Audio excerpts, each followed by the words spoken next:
Hello and welcome to the Drexel Interview. I'm your host, Paula Morantz-Cohen, speaking to you from the Paul Peck Alumni Center at Drexel University. Today my guest is Wendy Lesser, the founder and longtime editor of the acclaimed literary journal, The Threepenny Review. Wendy Lesser is also the author of many books, including most recently, Why I Read, The Serious Pleasure of Books. Wendy Lesser, welcome to the Drexel Interview. Thank you for having me. I want to start by discussing the Threepenny Review a bit because it's a journal that you're very well known for, and it's one that has been around for a long time. It has. You founded it, and it has persisted. It has remained when so many other literary journals have folded, which is a sad state of affairs. How do you account for its endurance? Well, it has a very low budget. At the moment, it has a staff of 1.5, me and my associate editor, and we both are very economy-minded, and I probably have a better business sensibility than many people that go into running literary magazines. They tend to be artsy, poety types, and I had a little consulting firm for 4 years before I started the Threepenny Review and learned to balance the books, learned not to spend more than we had, and so forth. So it's always been independent. It's never been part of a university or any other kind of program that could cut the funds to it. I was always in charge of keeping it going financially, and I'm willing to take a pay cut in any given year if it needs it. That's interesting. That lack of connection to a university might be key. I think that being an editor is a profound activity. It means effacing oneself in helping other people achieve their voice in their writing. But in being the editor of a journal like the Threepenny Review, you also have a personality or character to the journal. How do you balance those two? I mean, I don't know, that's a hard, large question, but can you address it? I probably do it unconsciously. I first edited anything about a year before I started the Threepenny Review, when I guest edited on 2 other local magazines. And I discovered that I loved doing it and that I was a natural, which is a bit of a surprise because I'm not a self-effacing person at all. I'm sort of an aggressive, front-forward person. But when I was dealing with other people's writing, I knew, and in a way that goes toward the book that I've just published, I knew how to listen to their voice and bring out what was the best of their voice. That's what editing is for me. So I'm just reading along, looking for the parts that don't belong, looking for the place where they betray themselves. I'm not trying to impose my way of writing on them. And the Threepenny Review is sort of famous for having lots of different voices within it, not just a house style. But at the same time, I agree that it does kind of have the imprint of my personality, which is interested in all the arts and sort of politically left-leaning and concerned about society, but ultimately caring deeply about aesthetic matters and sentences and words and little details like that. I think, in a way, though, the Threepenny Review has been great for me because it allows me to do things that I can't do myself. For instance, its poetry is one of the best things about it, and I can't write poetry. I wonder if there are, is there some writer that you would have liked to have published who is now gone? Well, certainly I would have liked to have published W.G. Sebald. And whom you write about in this book. Yes, and who we ran a symposium about, but it was right after he died. And I probably got an excerpt of his, a piece of his poetry after he died, but that doesn't count. I mean, there are writers I would have loved to publish that are long dead. Henry James, you know, Henry James. We would publish Henry James every quarter if he would contribute. Joseph Conrad, George Eliot, Jane Austen. There are millions of writers I would love to have in there, but they are in this book, not in the magazine. I'm not so worried about the ones that died before I got them as the ones that died after I got them. I'm very conscious, for instance, of no longer publishing Tom Gunn, no longer publishing Leonard Michaels. They were very important writers to the magazine, so I miss them. This book it's really a delightfully meandering overview of the books you love, very wide-ranging, because you've read a lot. And I wonder if you'll tell us about reading for you. When did you start to read? What kinds of books did you read as a girl? I probably started to read about the age of everybody else my age, because our parents were told not to teach their children to read before going to school. And so I learned to read in elementary school in first grade or so. And then by, I would say, third or fourth grade, I was attempting to read books that were too mature for me. So I remember repeatedly in about fourth or fifth grade trying to read Tale of Two Cities and getting stuck on that first paragraph. It was this and it was that. It was this and it was the opposite. What is he talking about? You know, so I had to quit that until I was older. But by the time I was in seventh or eighth grade, I was reading Don Quixote, and I finished the whole thing. So that's pretty unbelievable. That's impressive. Then I went into what would be considered from the outside a decline. So from age 12 to age 16, I read nothing but science fiction. But that, too, I think had an interesting effect. It developed my interest in plot, for one thing. It developed my interest in allegory and the idea that you could be writing about one thing but meaning something else. So I don't consider it wasted time at all. And the main thing it did for me, and the way in which it influenced this book, is it made me feel that reading is just for pleasure, and it can be pleasure at any level. In other words, I don't find pleasure in reading trash, and it would have to be good science fiction or good mysteries for me to enjoy it. But there is no brow level that's necessary for reading to be a good thing. That's interesting you say. So you always feel that you read for pleasure? Except when I'm reading unsolicited manuscripts, of which we get about 200 a week at the Three Penny Review. To say, in editing your journal or in reading manuscripts, some of them must induce pleasure, but many of them are tedious. Right, beyond tedious. You have no idea. But the thing is, I and my associate editor sort through everything, just the two of us. We read everything, and when you find something good, it leaps out. That's such a great feeling. Yeah. So we maybe accept one thing every 3 or 4 weeks, but then it's sort of like a little party when we find it. And that's great, yeah. And you have to read through all the bad stuff to get to the good. And that would probably be true if I were a reviewer who was responsible for a huge body of fiction, say, and had to go through all the garbage that's published in order to find the 1 or 2 novels I wanted to write about that month. But I don't have to do that. So I only read novels I like. Well, your background is in literature. I mean, you have a PhD in English. So you did a lot of this reading of great books before you now, edited the journal. Although I don't think you ever had an academic career per se. No, I've had little stints in one university and another, just teaching a semester here and there. And I very carefully picked great books that were books I could enjoy reading. In other words, even in my PhD dissertation, the writers that I wrote about were Dickens, James, and Conrad, who I still read and who are mentioned here. So it's not as if I picked obscure writers who needed to be worked on a corner of them because nobody else had ever looked at them. I picked people that were widely written about already, but because I liked their writing. So it's always been a pleasure for you to do the work that you've done. It has always been, yes. And when I'm finished with the workday at 3 Penny, which is at about 4 or 5 in the afternoon, I pick up a book to read for fun. I mean, I work at reading during the day, sorting through these manuscripts or proofreading or whatever other kind of reading I have to do. But at the end of a workday of reading, reading is the first pleasure I turn to. Don't your eyes get tired? Not so far, no. The screen, though, if I read on the screen, they do get tired. But if I read on paper, not. Really? And you don't watch television? I do watch television. I love television, but there isn't so much good television these days as there was, say, 10 years ago. I think The Wire is the greatest achievement in American culture of its decade. I think that Breaking Bad is very good.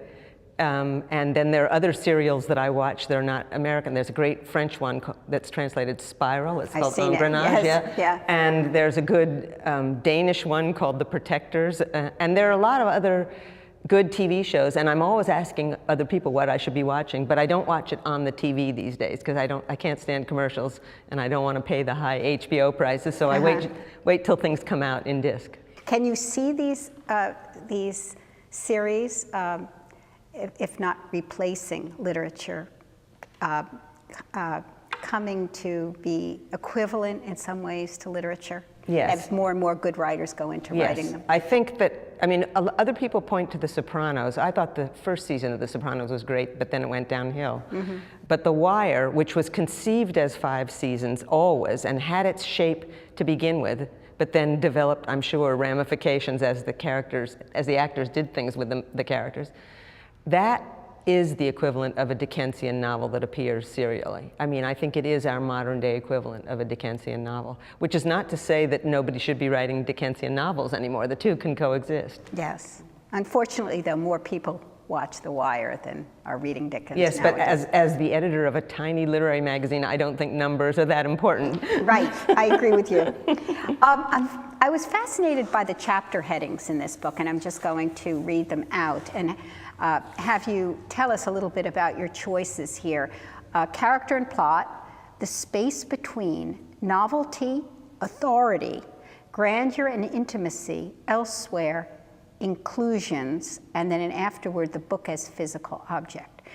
Very provocative categories. I mean, character and plot is very straightforward, but everything else is textured and sort of a little bit mysterious.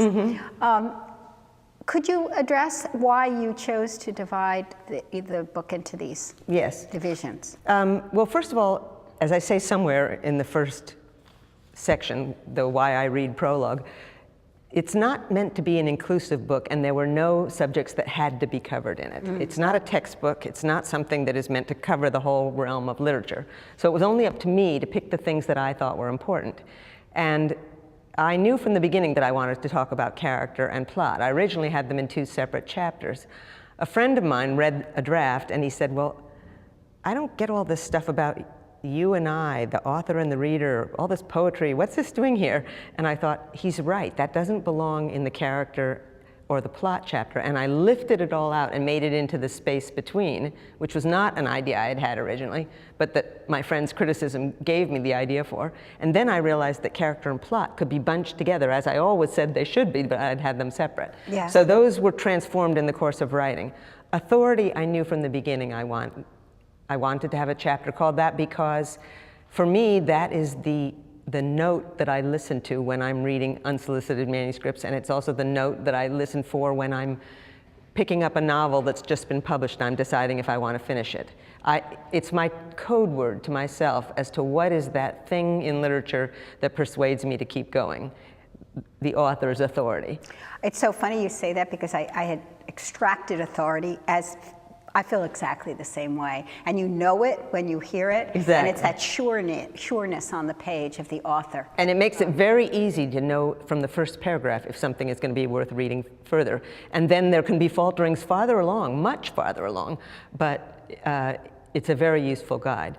Grandeur and intimacy, I knew quite early on I wanted that as well, and I didn't fully understand why. I just knew I was very interested in that opposition between the large view and the tiny, detailed one. And as I wrote that chapter, I came to understand why grandeur and intimacy were important, and why that spectrum between grandeur and intimacy and mattered how they complement each other. Exactly. And so many, yeah, that chapter is wonderful. And then elsewhere, I just bunched together things I was interested in: translation, Scandinavian mysteries, and science fiction as three different kinds of elsewhere, and they seem to work together. The book as physical object used to come right after elsewhere, but for various reasons, for various responses to editors, my own real editor, Eileen Smith, at my publishing house, but also my friend Catherine, who read an early draft of this book and who didn't think the book as physical object belonged with the rest, I moved it to an afterword. And In Conclusions was written very late in response to one of the two dedicatees of the book who read a draft, and he said, well, I really want there to be some kind of conclusion chapter. He missed it when he read the book without it. And I thought, I really don't want to do conclusions, so I'll do In Conclusions. Yeah, each one of these chapters is provocative. And I have a couple of questions about some of them. Obviously, we can't be exhaustive. But plot and character. I love the way in which you move back and forth, and you talk about how, in a sense, they can't really be separated. But I'm also struck by your interest in mystery novels, which are generally plot-driven. And I think, and correct me if I'm wrong, and there's certainly exceptions, that mystery novels fall a little bit lower. That they are, you seem to suggest they're sort of a guilty pleasure. And I wonder if that's connected to their plot-driven element. Now, there's suspense in all fiction, in all literature, in some sense. But could you talk to us a little bit about mystery novels and their relationship to plot? I don't feel they're a guilty pleasure. I think the society views them as a guilty pleasure and thinks that they're sort of candy that you eat in between your good vegetables, which are real literature. But I don't think that. I think that a good mystery is better than most literature being written in its period. I will hold up Eric Ambler against most other writers of the 30s.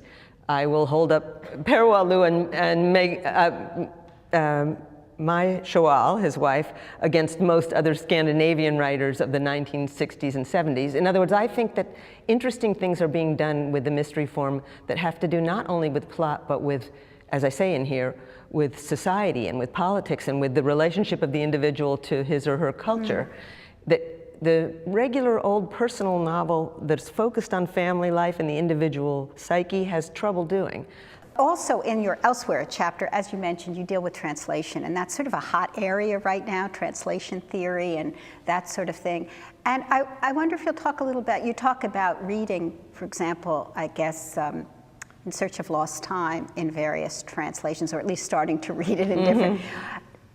Talk to us a little bit about your thoughts about translation. You also talk about some Swedish detective novels that you've read in translations and how you feel about the translators. I am not a theorist, and I know nothing about translation theory. I have a very practical relationship to translation because I use translated material in the Threepenny Review. So for instance, sometimes I accept work that comes in from unknown translators who've done a wonderful job on a poem or something.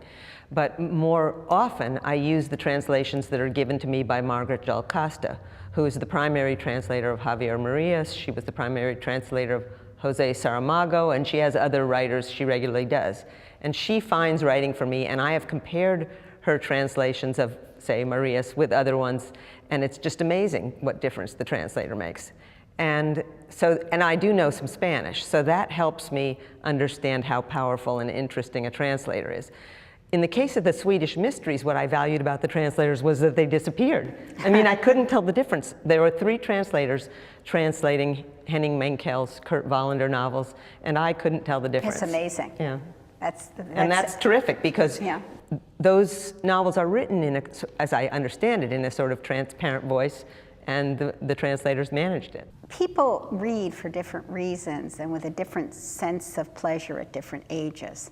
And I wonder if you could, do you think that there is a sort of a hierarchy, or that one moves to, as one grows older, to read better or read with more vigor or rigor or something of that sort? Do you think of yourself, think of your younger self, and now think of your reading self now?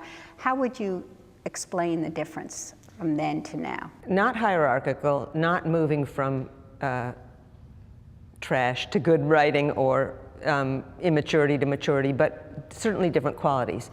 I have more patience now. I am willing to go through the 100 pages of Oblomov before he gets out of bed and stick with it to the part where the plot kicks in after that. I wasn't willing to do that when I was in my 20s. I certainly... That's interesting. If I could interrupt you, because we both have similar backgrounds. I think I had more patience in my 20s reading, you know, big novels that could be quite tedious, but I knew were supposed to be great. Well, but that's because I think you have a greater sense of obligation, perhaps a more profound superego than I do. I have always thought reading was just supposed to be for fun, and if I didn't like it, I could throw it down. And that has always been my policy from the 20s to now. So when I was bored, when I was in my 20s, I quit. And I was bored by Oblomov, and I was wrong to be bored, but on the other hand, if I had forced my way through it, I never would have appreciated it the way I did reading it just a few years ago. You say you're not a big fan of James Joyce's Ulysses. And to put it mildly. Yeah, to put it mildly. And but could you imagine that someday you might like the book, or do you think it's been put aside? No, that is a book that I have not changed my mind on in 40 years. I tried to read it in college. I did read it in college, everybody did. I probably tried to read it or did read it in high school, but I certainly made it through it in college. And exactly the same thing irritated me about it then as irritates me about it now, which is a certain authorial self-promotion combined with the absence of what I consider real characters, or at least the author triumphing over his characters, Plus, to top it all off, I just truly hate that Molly Bloom soliloquy at the end. You write that in here, and I'm teaching this book next term just because I feel I should, which gets back to the whole issue of obligation.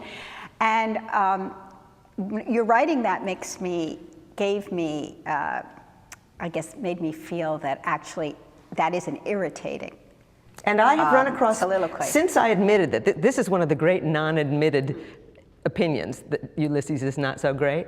And I should say, for those out in TV land who haven't read the book, I really love Dubliners. I think Dubliners is quite Portrait of the Artist is Portrait of the Artist, I think, is better than much better than Ulysses. I think it was a downhill slope, but Finnegan's Wake is an admirable failure from my point of view. I don't hate it, I just can't read it. Ulysses just annoys me. But I have found people, since I admitted this, who say the same thing. A young woman who edits another literary magazine out in California told me she didn't like Ulysses spontaneously. And my mother, after reading this in Why I Read, said to me, "Oh, I was so happy to hear you say that. Paul Bowles felt the same thing." So I thought, okay, well, there's reinforcement coming from all around. Well, I think you love Henry James, and my sense is that Jamesians and Joyceans, maybe there is a divide between them. I wonder if you talk a little, certainly James has influenced you. Your novel, a very ambitious novel, The Pagoda in the Garden, is very influenced by Henry James. There's a character that seems modeled on James. Could you address what you think it is about James that some of us love? Okay, I'll try. That's a big question. It is, and he is, if I had to say who is the most important writer to me, it would be James, and that's been true for a long time. One reason is I can reread his works, and it's like reading a different novel every time. Now, the same is true of Proust. I did reread the entirety of Remembrance of Things Past with a 30-year gap between them, but that takes so long, I'm not going to do it again. Whereas I can reread The Golden Bowl or The Tragic Muse every 10 years or so and get something else out of it. It becomes a different book. You actually can see things from a different character's perspective the next time round. It's magic. I don't know how he does that. I also love the sentences, not because they're long and complicated, although I'm sure that contributes to this, but because they're so inflected with a certain kind of humor. There's a subtle game being played between the author and the reader the entire time, which is how intelligent they both are, that things can be conveyed in this incredibly complicated and subtle and slightly twisty way. And I'm flattered by that, you know? I mean, Henry James succeeds in flattering me. So it's just kind of that I feel we're on the same wavelength, only he's so much smarter and so much greater a writer and everything. But I love being taken along on the coattails. Part of his little circle. Yeah, exactly, exactly. You and Edith Wharton. We're running out of time, and I want to touch on two things. You've written books about art and about music, and I would like to talk more about these books, but I think better would be to have you talk a little bit about the pleasures attached to listening to music, looking at a work of art, and reading a good book. Could you talk to us a little bit about those distinctions? Okay. The pleasures start at a very similar point. That is, I am simply bathing in the beauty and appeal and entrancement that's washing over me in all three cases. I'm not initially analyzing, but my powers of analysis in literature are much greater. That's just due to me. I don't think that's how everybody reads. It's just because I'm familiar with reading from quite an early age and I'm a writer. So both those things mean that when I read, I have a better understanding of why something is appealing to me. So when I read, I can be as lost and taken away from myself as I am listening to a piece of music or looking at a great painting, but at the same time, I'm thinking, and I'm weighing, and I'm measuring, and I'm understanding why I'm enjoying myself so much. And I think that's a lot of what went into this book. Whereas in the Shostakovich book, I had to work really hard to find a vocabulary to explain how I felt about music, because most of my experience of music has been wordless, even to myself. I don't say to myself after I hear a piece of music why I like it. I just do and play it over and over again. And with art, I think I'm very hampered by the fact that I have an essentially narrative imagination. So I like paintings that have people in them. I like paintings that, you know, I love Vermeer and Peter de Hoek and the ones that have a little story behind them. I'm not so good at looking at a landscape. I really have nothing to say about Monet's water lilies, you know, and I'm not saying those are less good works of art, but I have to have a response to something that's taking place in the paintings. So for instance, most recently in Threepenny, I wrote about Gerhard Richter's October 18th paintings about the Baader-Meinhof gang. And those paintings spoke to me narratively and ethically in terms of what they were doing with something that happened in the real world and how that got transformed into photograph-like paintings. And that was my access to it, and only secondarily a formal access. That's interesting, because the book that people may want to look at if they haven't read it, His Other Half, Men Looking at Women Through Art, has that narrative thrust, which is sort of a revisionist view of what many feminist critics have said, that men tend to reduce women so much in art, and you sort of take issue with that in interesting ways. I was celebrating the male artists who had female subjects. Yeah, and I think you do so very eloquently. Anyway, we are out of time. This has been a pleasure. Thank you for so coming much. here. I wish we could talk for hours. Yes, me too. Maybe some other time. Yeah, right. Anyway, thank you for joining us today at the Drexel Interview.